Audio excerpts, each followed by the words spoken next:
Salut les fans de top. Ça arrive à tout le monde d'être maladroit, mais il y a parfois des gens qui font fort. Aujourd'hui, on vous parle de ces gens qui ont deux mains gauches, qui se retrouvent dans des situations embarrassantes, voire catastrophiques, car ils ne sont vraiment pas doués.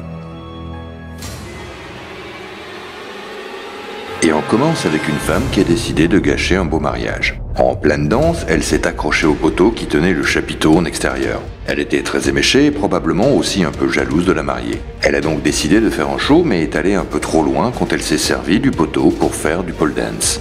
Ce qui a complètement détruit le chapiteau et blessé les invités et la mariée, qui s'est retrouvée le visage en sang.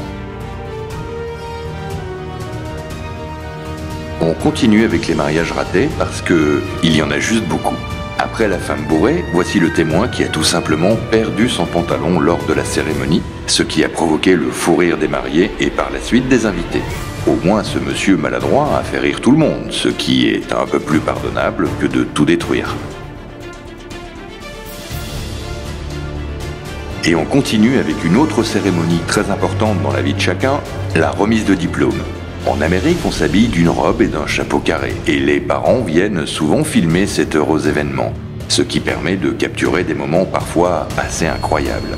Ainsi, bon nombre d'étudiants se sont pris les pieds dans leur robe au moment de la remise, ce qui vient gâcher ce beau moment. Être danseur de star, ça ne doit pas être tous les jours facile. Il faut retenir des pas très précis, et c'est d'autant plus stressant quand il y a beaucoup de danseurs sur scène. Et qu'on doit danser lors d'une grande cérémonie, comme celle des Brit Awards pour Katy Perry. Ces danseurs étaient déguisés en maison et ils ne voyaient absolument rien. Donc un danseur a fini par tomber dans le public et ça s'est bien vu. C'est ce qu'on appelle un fail. Un employé des pompes funèbres a décidément choisi le mauvais métier, puisque lors d'un enterrement en plein après-midi, il a trébuché sur un monticule de terre pour tomber dans le trou en pleine inhumation, juste en dessous du cercueil qui allait descendre. Ah, les smartphones dominent la vie de tout le monde. On ne peut pas s'empêcher de regarder notre téléphone partout où on va. Dans le métro, au matin, au réveil, au cinéma, en repas familial et même en rendez-vous amoureux. Mais le pire, ce sont ceux qui ne peuvent pas s'empêcher d'aller aux toilettes sans leur portable. Et parfois, il arrive que le téléphone tombe dans le trou. Il est peut-être waterproof, mais dans ces cas-là, on espère qu'il est tombé avant et pas après vos besoins. Sinon, bonne chance pour le récupérer. Ce jeune homme a décidé d'impressionner ses amis en faisant un truc particulièrement stupide. Sa piscine étant complètement gelée par le froid, il s'est mis à la frapper avec un marteau, pour montrer à ses amis qu'il n'a peur de rien. Le problème, c'est qu'à force de frapper comme un malade sur la glace avec une hache, l'eau gelée cède et il finit par tomber dans la piscine comme un idiot.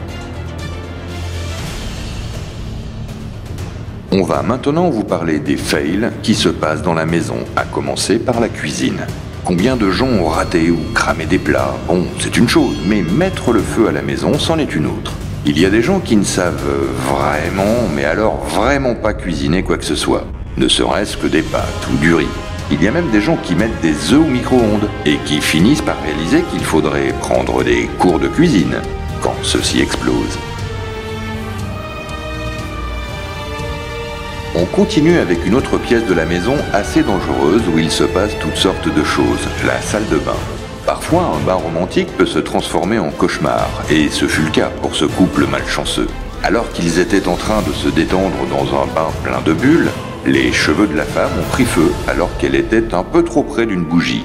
Les bougies autour du bain, romantiques, mais mauvaise idée, on peut vous le dire. Il existe des voleurs qui ne comprennent vraiment rien au mot discret. Comme cet homme qui s'est fait tatouer son nom et sa date de naissance sur le cou, mais qui a quand même décidé d'entrer par effraction dans une maison. Une maison qui avait des caméras et qui a donc pu enregistrer son nom et sa date de naissance. Il y a également un voleur tellement maladroit qu'il fut découvert car il avait rigolé une blague racontée par le mari de la maison.